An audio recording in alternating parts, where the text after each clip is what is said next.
Hello दोस्तों, नमस्कार। SM के शाना में मैं आप सब लोगों का दिल से बहुत बहुत स्वागत करता हूँ। यस दोस्तों, इस वीडियो में हम लोग सारी चीज़ों को डिटेल में कवर करने वाले हैं। मतलब यस, कल रात की अगर बात कर ले, काफ़ी ज़बरदस्त सुपर ड्रामा हम लोग को देखने को मिल गया। केविन वॉश की अगर हम कॉमेंट्री की बात कर ले, प्रेस कॉन्फ्रेंस की बात कर ले, ऐसी ऐसी चीज़ें उन्होंने यहाँ पे बोली है कि लिटरली अमेरिकन मार्केट की तो मतलब धज्जियाँ उड़ गई। 2.25% अमेरिकन मार्केट क्रैश हो गया, जो कि आप यहाँ पे देख सकते हो। ठीक है, नेस्डेक की भी अगर बात कर ले तो 2.25% हम लोग को नेस्डेक टूटते हुए देखने को यहाँ पे मिल चुका है। एंड अगर देखा गया तो काफ़ी लोगों को डाउट भी होगा कि हमारे बाजार के ऊपर मतलब देखा गया तो उतना बड़ा मतलब डैमेज क्यों नहीं देखने को मिला। सो ये सारे जो सवालों के जवाब है आपको इसी वीडियो में यहाँ पे मिलने वाले, प्लस उसी के साथ साथ गोल्ड से रिलेटेड भी चीज़ों को हम कवर करेंगे। तो चलो स्टार्ट करते हैं दोस्तों। जैसे कि आप सभी लोगों को पता है, कल हम लोगों ने पार्ट 1 को कवर किया था। पार्ट 1 में क्या था कि इंटरेस्ट रेट क्या बढ़ा है या घटा है या सेम रहा है। उससे रिलेटेड पहला फैसला यहाँ पे सामने आया कि भाई अगेन इंटरेस्ट रेट को यहाँ पे क्या किया है, होल्ड ही किया है। जो पुराना रेट चल रहा है भाई वही चलेगा, जो कि वेल एक्सपेक्टेड था। इस मीटिंग में 60% से ज़्यादा वोटिंग तो इसी पक्ष में थी। पर असली पिक्चर कहाँ पे रहने वाला था, यस पार्ट 2 में। हाँ, जब ये फैसला आया पार्ट 1 का कि भाई रेट में कोई बदलाव यहाँ पे नहीं किया जा रहा है, एक अच्छा खासा तेज़ी भी बना था, हम सभी लोगों ने देखा भी था। डाउ में भी देखा था, इथेरियम, बाकी जितने भी जो ये चीज़ें थी उसमें एक अच्छा शॉर्ट टर्म तेज़ी हमें देखने को मिला था। बट असली पिक्चर तो भाई पार्ट 2 में ही थी। एंड पार्ट 2 से रिलेटेड ही अब हम यहाँ पे डिटेल में बात करने वाले कि ऐसा क्या बोल दिया भाई कि अमेरिकन मार्केट इतना गिरा है। एंड अगेन कहना चाहूँगा दोस्तों, इसके लॉन्ग टर्म इम्पैक्ट पड़ते हैं। ठीक है, आज के एक दिन में भाई हम बच गए, बट लॉन्ग रेंज में भाई काफ़ी इसके नेगेटिव इम्पैक्ट पड़ेंगे। तो 4-5 पॉइंट्स है दोस्तों, उसको मैं यहाँ पे कवर करना चाहूँगा। तो स्टार्ट करते पॉइंट नंबर 1 के साथ, इन्फ्लेशन।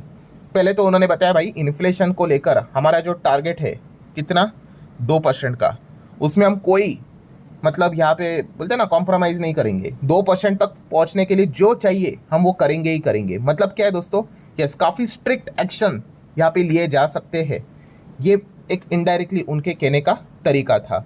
अभी इन्फ्लेशन कितना चल रहा है अमेरिका में, आप देख सकते हो 3.5-4 उस रेंज में, और टारगेट कितना है 2%। मतलब काफ़ी दूर, काफ़ी दूर। अगर आपको लग रहा होगा अरे 3.5 मतलब हो ही गया 2, भाई इसके लिए सालों साल लगेंगे। ठीक है, पॉवेल जी की अगर बात करें, हम सभी लोगों ने देखा था काफ़ी मेहनत के बाद उन्होंने 2 के आसपास इन्फ्लेशन लाया था। उसके बाद ट्रंप ने तो पूरे मेहनत के ऊपर पानी ही फेर दिया, टैरिफ एंड ऑल चीज़ जो उन्होंने अनसर्टेनिटी क्रिएट की थी उस चीज़ के चलते। तो चलो, ये तो पहला वाला पॉइंट उन्होंने बोल दिया कि इन्फ्लेशन को हम यहाँ पे इग्नोर नहीं करेंगे भाई, 2% तक लाएंगे ही लाएंगे। Then second point, interest rate cut. Yes दोस्तों, रेट कट की बात कर रहे। रेट कट का तो कोई मुद्दा था ही नहीं, बट फिर भी केविन वॉश को ये बात बोलनी पड़ी कि भाई हम रेट कट को कंसिडर ही नहीं कर रहे। ऐसा क्यों? क्योंकि आप सभी लोगों को पता ही होगा, डोनाल्ड ट्रंप, यस ट्रंप भाई अपनी दुनिया में रहते हैं। ट्रंप ने तो स्टेटमेंट दे के रखे हुए थे। क्या स्टेटमेंट दिए थे कि फेड को रेट कट करना चाहिए। यस, बिल्कुल सही सुना। ऐसे इतने हायर लेवल के इन्फ्लेशन में कहते कि रेट कट करो, दुनिया में सबसे कम ब्याज दर अमेरिका में होना चाहिए। तो वो बार बार प्रेशर यहाँ पे क्रिएट कर रहे थे। बट चलिए, अच्छी बात है, फेड ने नहीं सुना, केविन वॉश ने भी यहाँ पे नहीं सुना कि भाई रेट कट जैसी, ये तो पागलपंती हो गई ना। अगर रेट कट होता ना तो मार्केट पूरी तरीके से कोलैप्स हो जाता। अब आप बोलोगे ऐसे कैसे, रेट कट तो अच्छी बात होती है। नो डाउट अच्छी बात होती है, इसका अर्थ ये नहीं भाई कि रेट कट करते जाओ करते जाओ, सिचुएशन के हिसाब से चलना होता है। अगर रेट कट यहाँ पे होता तो बहुत सारे रिपोर्ट्स भी निकल कर आए थे। इनफैक्ट अमेरिका के बैंक्स के रिपोर्ट निकल कर आए थे कि अगर रेट कट हुआ तो मार्केट गया। क्यों? क्योंकि ये सिचुएशन रेट कट वाली है नहीं। मतलब क्या है कि फेड के चेयर एंड फेड के मेंबर्स किसके इशारों के ऊपर नाच रहे हैं, ट्रंप के इशारों के ऊपर नाच रहे हैं। मतलब बाकी मतलब बोलते हैं ना, इकोनॉमी जो गणित चलता है, बेसिक चीज़ें, वो कोई मायने ही नहीं रहेगी। मतलब ये तो ट्रंप इंडिकेटर हो जाएगा। ट्रंप जो बोलेंगे भाई रेट कट करो तो रेट कट हो जाएगा, रेट हाइक करो तो हाइक हो जाएगा, मजाक बन जाएगा। और इससे क्या होगा, फेड की इंडिपेंडेंस जो है, स्वतंत्रता है, वो खत्म हो जाएगी। कोई अमेरिका में रहना पसंद नहीं करेगा भाई। एंड इसीलिए यहाँ पे रेट कट नहीं हुआ भाई, यही अच्छी बात है। बहुत प्रेशर किया गया था ट्रंप के द्वारा कि भाई लोअर करो, बट नहीं सुना गया। तो ये भी एक पॉइंट उन्होंने सामने यहाँ पे रख दिया, भाई हम रेट कट के बारे में तो बिल्कुल सोच भी नहीं रहे हैं। देन दोस्तों, पॉइंट नंबर 3 की अगर बात कर ले, यहाँ से मतलब असली खेल स्टार्ट यहाँ पे हो गया। मतलब future guidance. Yes, future guidance मतलब क्या कि भविष्य में क्या रेट यहाँ पे बढ़ेंगे या नहीं बढ़ेंगे।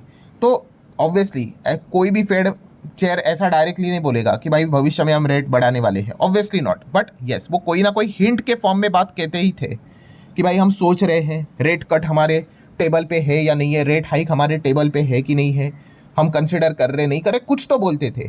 तो दोस्तों फर्स्ट टाइम हम यहाँ पे कह सकते केविन वॉर्श जी ने सीधा ही यहाँ पे बोल दिया, क्या बोल दिया कि ये जो फ्यूचर प्रेडिक्शन है ना, फ्यूचर गाइडेंस है, हम इनको स्टॉप कर रहे हैं। ठीक है, हम यहाँ पे देंगे नहीं फ्यूचर गाइडेंस कि यहाँ पे क्या होने वाला है क्या नहीं होने वाला है, बिकॉज ये अननेसेसरली फेड के ऊपर प्रेशर क्रिएट करता है कि देखो आप ही ने कहा था भाई इस साल में तो 2 रेट कट यहाँ पे होंगे या फिर 2 रेट हाइक्स होंगे, मतलब समझ लो। और यहाँ पे इतने सारे मीटिंग्स हो गए, अब तो साल खत्म होने को आ गया, 3 ही मीटिंग्स बचे हैं और आपने तो कहा था। तो ये प्रेशर क्रिएट करता है फेड के ऊपर। तो उन्होंने बताया भाई सिचुएशन, मतलब दुनिया में क्या होगा भाई भविष्य में वो किसी को पता नहीं है, तो एग्जैक्टली हम अभी से कैसे बोले। तो सबसे बड़ा पॉइंट ये था दोस्तों, जो कि फेड हमेशा फ्यूचर गाइडेंस कुछ ना कुछ डायरेक्टली इनडायरेक्टली दिया करता था, पॉवेल जी देते थे, वो केविन वॉर्श ने यहाँ पे बंद कर दिया। उन्होंने बोल दिया भाई हम फ्यूचर गाइडेंस नहीं देंगे। एंड इससे क्या हो गया, yes huge uncertainty, question mark. अब भविष्य में क्या होगा किसी को पता नहीं। एंड अनसर्टेनिटी मार्केट को बिल्कुल पसंद नहीं होती। यहाँ से जो गिरावट स्टार्ट हो गई वो मतलब इतनी ब्रूटल हो गई। फिर उसके बाद पॉइंट नंबर 4 ने तो और आग में घी डालने का काम कर दिया। एंड वो था केविन वॉर्श ने यहाँ पे बताया कि देखो फेड के अंदर मेंबर्स होते हैं, केविन वॉर्श कोई अकेले डिसीजन नहीं लेते कि भाई रेट हाइक या फिर रेट कट होगा करके, नहीं, फेड के मेंबर्स होते हैं। और उन्होंने बताया फेड के मेंबर्स में हम लोग को लिटरली फाइटिंग देखने को मिली है। फाइटिंग मतलब भाई हाथापाई वाली बात नहीं हो रही है। यस कि कुछ लोग कह रहे थे कि भाई रेट हाइक अभी से कर दो, यस इसी मीटिंग में कर दो, और बहुत सारे लोग कह रहे थे नहीं। सो कुल मिला के फेड में वोटिंग मेंबर्स कितने थे, 12। एंड उन 12 में से अगर देखा गया तो 9 से 3 वोट में हम लोग को स्प्लिट देखने को मिल गया। मतलब 2016 के बाद पहली बार हम यहाँ पे कह सकते हैं साइमल्टेनियसली अब यहाँ पे क्या हो रहा है, यहाँ पे मतलब अलग चीज़ें हम लोग को होते हुए देखने को यहाँ पे मिल रही है। कि मतलब यहाँ पे 3 लोग क्या कह रहे थे पता है कि रेट को अभी हाइक कर दो इसी मीटिंग में। बाकी जो 9 है उन्होंने बोला नहीं नहीं भाई होल्ड करते हैं। जैसे कि आप देख सकते हो केविन वॉर्श फेड के चेहरे उन्होंने सपोर्ट किया, नहीं भाई होल्ड ही कर लेते हैं। देन बाकी के भी आप देख सकते हैं, वाइस चेयर की बात करें उन्होंने भी सपोर्ट किया, हाँ होल्ड ही कर लेते। बाकी भी आप देख सकते हैं, देखो सभी ने यहाँ पे जितने भी गवर्नर है उन्होंने भी यहाँ पे होल्ड की, यहाँ पे बात की थी। देन अगर बात कर ले तो यस यहाँ पे आप देख सकते हैं इन्होंने डिसेंट, मतलब उन्होंने बोला होल्ड मत करो भाई, रेट हाइक कर दो, 25 का हाइट कर दो। ठीक है, सो बेथ की अगर हम लोग बात करें तो उन्होंने यहाँ पे बता दिया। देन आगे की बात कर ले, नील की बात कर ले, लोगन की बात कर ले, तो उन्होंने भी इसको डिसेंट किया। उन्होंने बोल दिया नहीं भाई होल्ड मत कर लो, हाइक कर दो। मतलब बॉटम लाइन क्या है दोस्तों, यहाँ पे हमें फाइट देखने को मिल रही है। 3 लोगों ने कहा कि नहीं भाई होल्ड करते हैं, 9 लोगों ने कहा होल्ड करते हैं, एंड 3 ने बोल दिया नहीं भाई हाइक कर लेते हैं। अब समझ रहे हो इसका अर्थ, क्या समझ रहे हो? यस इसका अर्थ ये है कि अगली जो मीटिंग रहने वाली है सितंबर, ठीक है, ये और ज़्यादा क्रूशल हो गई। क्यों? क्योंकि 3 वाले भाई वो तो हाइक की बात लेकर चलेंगे।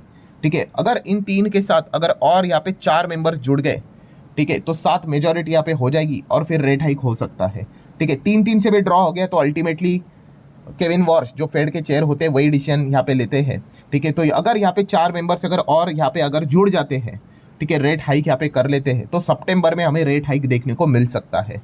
एंड इसी चीज़ के चलते दोस्तों यहाँ पे बाजार में और ज़्यादा हमें तनाव देखने को मिल गया। एंड देन पॉइंट नंबर 5 की बात कर ले, मतलब इन्फ्लेशन ये सबसे बड़ा प्रॉब्लम बन चुका है, क्योंकि इसी चीज़ के चलते तो डिसीजंस होते हैं रेट कट करना है, हाइक करना है कि नहीं।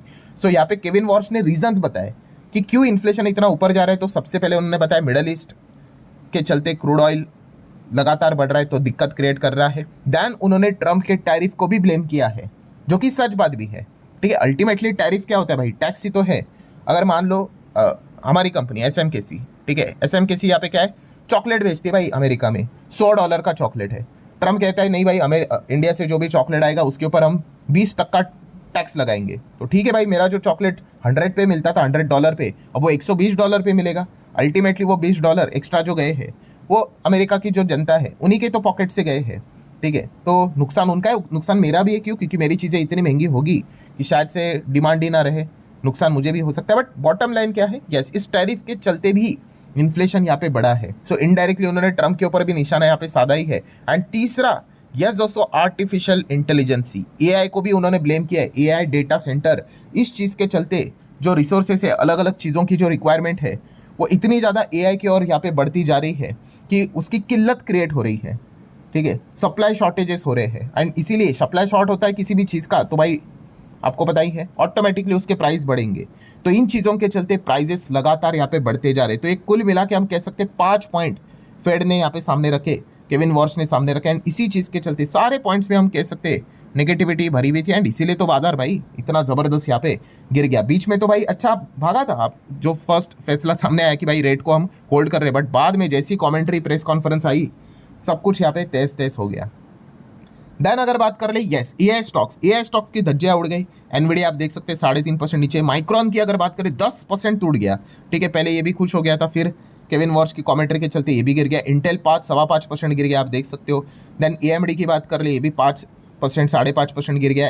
एसके हाइनिक्स एडीआर भी गिर गया। आज के दिन वापस कोरिया के बाजार में एसके हाइनिक्स 5.5 पौने 6% टूटते हुए देखने को मिल गया। तो ऐसा क्यों? क्योंकि आप सभी लोगों को पता है भाई एआई कंपनीज को क्या चाहिए भाई, फंडिंग के ऊपर ही तो जी रही है, बार बार फंडिंग चाहिए, तो फंडिंग मिल जाएगी, बट अब यहाँ पे उनको सस्ती फंडिंग नहीं मिलेगी। जो रेट चल रहा है वही अभी बेस्ट रेट है। अब आगे रेट और ज़्यादा हाइक होंगे तो इनको और ज़्यादा ब्याज के ऊपर पैसा उठाना पड़ेगा, तो ये और ज़्यादा एआई कंपनीज को दिक्कत दे रही है। इसीलिए हमारी जो आईटी कंपनी है इनके लिए एक और अच्छी खबर हम लोग को देखने को मिल गई। इसीलिए तो आज के दिन भी निफ्टी आईटी आप देख सकते हो 10 में से 9 स्टॉक्स आज एडवांस थे, प्लस में थे।